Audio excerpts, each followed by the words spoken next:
अस्सलाम वालेकुम जी। One constitution Avenue का जो गंद है, जो कीचड़ है, उसमें लगता यूं है, बज़ाहिर यूं मालूम होता है कि इदारे ने अपना वज़न मोहसिन नकवी के पलड़े में डाल दिया है।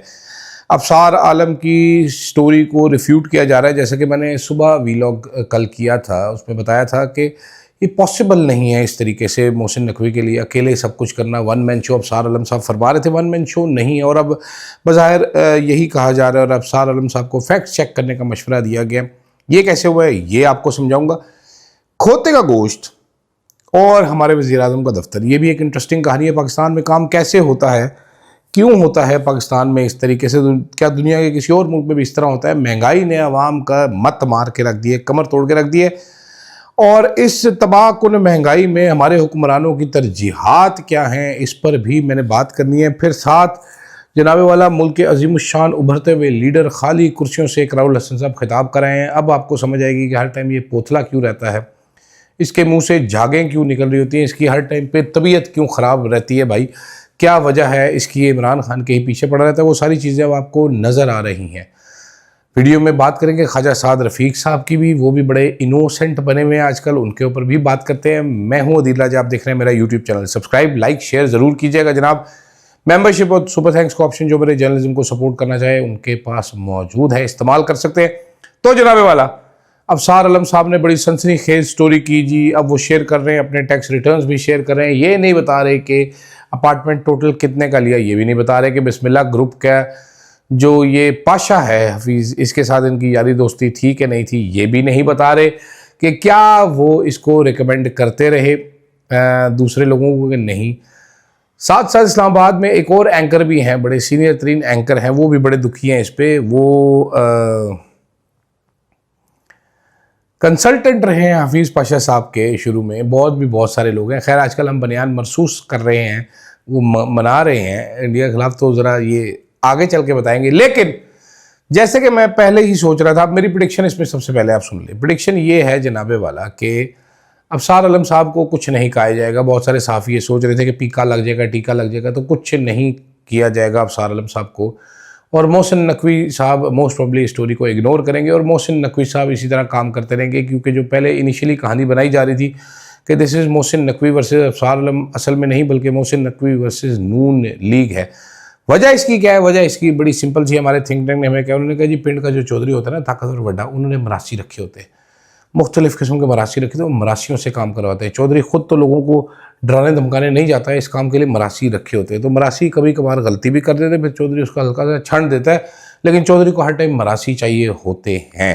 ये अब उन्होंने मुझे मिसाल दी है, मैंने आपको एज़ इट इज़ कम्युनिकेट कर दी है ये मिसाल।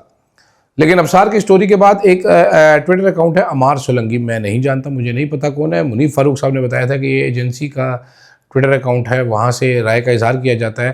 तो हमारी खुफिया एजेंसी ने बताया है, अब 10 फैक्ट्स बताए। उन्होंने कहा जी रेंजर्स कोई इस्तेमाल नहीं किए गए थे सीडीए की पोजीशन के लिए। रेंजर्स तो रेड जोन की सिक्योरिटी के लिए डिप्यूटेड हैं और उसी एरिया में 24 घंटे रहते हैं, हफ्ते के 7 दिन, यानी कि रेंजर्स वहाँ पर थे, लेकिन वो इसलिए नहीं थे, वो उस लिए थे। ये इसमें कहानी बताएगी। उन्होंने कहा जी 48 डिप्लोमेट्स नहीं, वहाँ पर सिर्फ 9 डिप्लोमेट्स रहते थे, यानी कि ये मान लिया गया कि डिप्लोमेट्स रहते थे। किसी यूरोपियन कंट्री ने डिमार्श नहीं किया मूफा को, ये किसी और कंट्री ने किया होगा, यूरोपियन तो सारी दुनिया में नहीं। No developer from Lahore is involve in the discussion of any further utility project. कोई लाहौर का डेवलपर यानी गौर इजाज वाली कहानी नहीं है। The picture that has been posted by mister Afsar Alam is old and was taken during visit of Saudi investors when Abdul Hafiz Pasha, the then owner of BNP Towers, अब ये लफ्ज़ बड़ा मज़ेदार इस्तेमाल किया, then owner of BNP, was looking for international investor. Even the BNP owner and Mr. Gohar Ijaz are visible in the picture. पहले तो ये जो बता रहे हैं कि जी उस टाइम के ओनर थे, यानी कि प्रोजेक्ट अभी जारी है, प्रोजेक्ट रुका नहीं है वज़ीर-ए-आज़म की कमेटी बनाने के बाद। दूसरी चीज़ कि सऊदी इन्वेस्टर्स तक इसमें बिल्डिंग लेने में इंटरेस्टेड है, जो इतने ग्रे में है। क्या सऊदियों ने अगर ले ली होती फिर भी हम इसको आज यही करते जो कर रहे हैं। This is not a case against middle class if it is a legal case and has no political agendas. Afsar Alam is part of the problem because he is a flat there. ये तो मैं भी कह रहा हूँ, अफसार आलम साहब का फ्लैट है और अफसार आलम ने जानते बूझते फ्लैट लिया था, और ये कोई मिडिल क्लास का केस नहीं है। बिल्कुल ठीक है, ये पैसे का केस है, ये बात इस अकाउंट ने नहीं बताई। ये पैसे का केस है, पॉलिटिकल एजेंडा नहीं है। पैसे का कोई पॉलिटिकल एजेंडा नहीं होता। हर सियासी जमात में लालची लोग, पैसे वाले लोग पैसा कमाने के लिए आते हैं।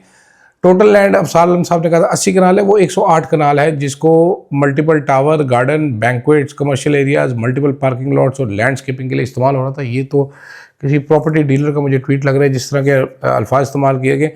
अफसार आलम कह रहे हैं कि 8.5 कनाल कंस्ट्रक्ट हुई है, बाकी सारी किसी रियल स्टेट टाइकून्स की तरफ देखी जा रही है। आगे लफ्ज़ ये लिखा है, he has lost his marbles, यानी कि आसान अल्फाज में अगर मैं ट्रांसलेट आपको करूँ तो अफसार आलम बगलोल हो चुका है, क्योंकि वो एक ऐसा नैरेटिव बनाने की कोशिश करे जिसके उस पर नॉलेज नहीं है, selective knowledge, dishonest, yellow journalist Afsar Alam को कहा गया। These constructions were to be carried out by 2007. BNP violated this timeline. They were to pay 17 अरब रुपया as per the most favorable judgment by Mr. Saqib Nisar, one of the flat holders. Nothing was deposited less the initial amount. CDA independent body है, वो अपने independent decision कानून के मुताबिक बनाता है। ये भी कहा गया इस ट्वीट में, ये पढ़ के मेरा हासा निकल गया।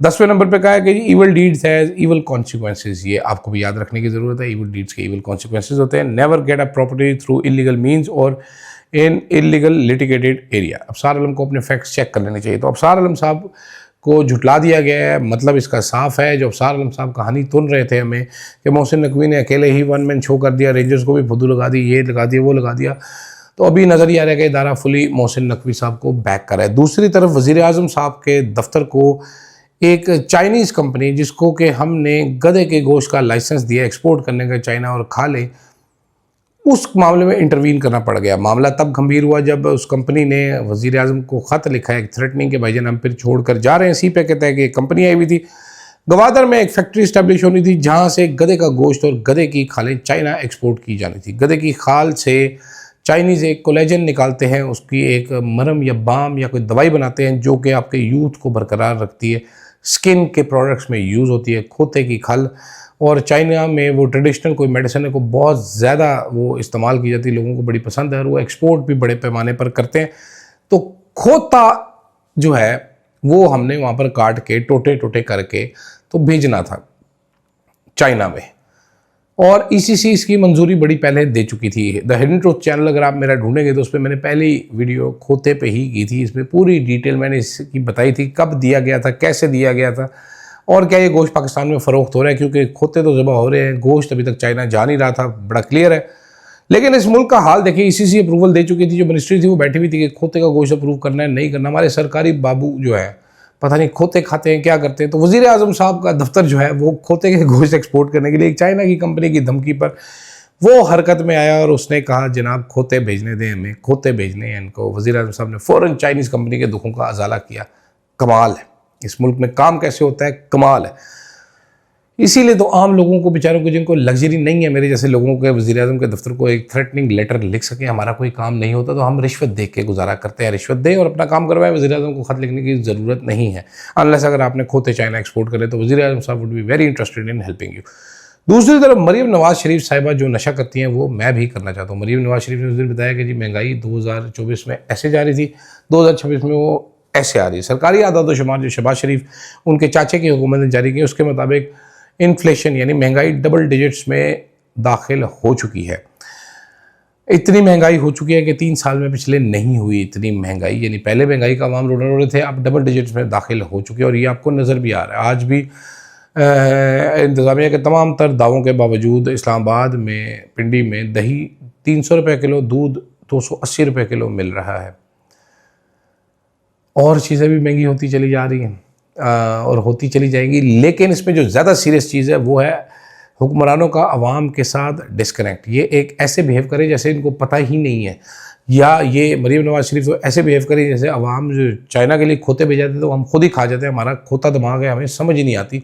इतना ज़्यादा डिस्कनेक्ट आवाम के साथ, इन हुक्मरानों का अवामी मसाइल के साथ, ये भी बड़ी अलार्मिंग सिचुएशन है, जिससे पता ये चलता है जब ये इलेक्ट होकर नहीं आए होते, सीटें चोरी करके आते तो फिर they don't care about people. आखिर में जाते जाते इकरारुल हसन साहब, एयरवाई के साबिक कैंसर और मुल्क के उभरते हुए सियासतदान, वो तौनसा पहुँचे जनाब कन्वेंशन करने के लिए। तो उनका कन्वेंशन की वीडियो आपने देख ली होगी। आप में से कौन कौन है वो हाथ खड़ा कर दे। टोटल 19 बंदे थे उनके कन्वेंशन में, 19 में ज़्यादा बता रहा हूँ, 19 से 17 वो अपने साथ लेके गए थे। एक टेंटों वाला था और एक वो माइक वाला था। वो इंतजार कर रहे थे कि कब ये बोलना बंद करे, अब अपना सामान लपेटे और जाए, हमारे पैसे तो पूरे हो गए। बंदा कोई आया नहीं, तो कोई बंदा नहीं आया हुआ था। फिर आपको यहाँ से समझ आती है कि ये मेंटल क्यों हो जाते हैं बेचारे, इनके मुंह से झाग क्यों निकलती है, वो इमरान हुसैन क्यों इतना पागल हुआ है बेचारा। इमरान खान पे बोल बोल के अब्बे की अपनी जो चीज़ें सामने आ रही है, अब वो छुपाता फिर रहा है, भागता फिर रहा है इधर। कभी कोई कहानी गढ़ के बता रहे, कभी कोई कहानी बढ़ के बता रहे। फिर अवामी पजीराई का हाल देखें। दूसरी तरफ वो क्या है वो यार, जवाद अहमद मेरा फेवरेट सिंगर, उच्चा मजाजा वाली आँख गई नच नच के मैं दोहरी हो गई। वो कह रहे हैं बिजली का मसला या मैं हल कर सकता हूँ या फील्ड मार्शल आसिम मुनीर हल कर सकते हैं। इसने जैसे हल किया था अपनी बेगम के ब्यूटी पार्लर का मसला, वो आपको बताया, बिजली चोरी शुरू कर दी थी, मीटर बाल लेके भाग गया था। तो ये मसला मैं सीखना चाहता हूँ। मैं जवाद अहमद से बड़ा इंप्रेस हूँ।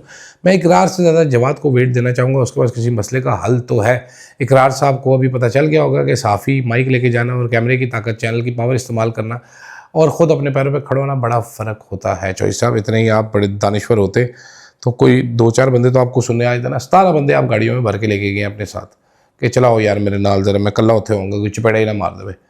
और टेंटो वाला आया, वो बेचारे को डर ना होता कि तुम कुर्सियाँ लेके नस जाओगे तो माइक साढ़े चोरी कर लोगे, वो भी ना आते, उनको भी कोई परवाह ना होती। लेकिन फिर भी इन्होंने एक धांसू तकरीर मारी। लोगों को ये भी कहा आपने, कितने लोग ये मानना चाहते हैं, वो हाथ खड़ा करके बताएं।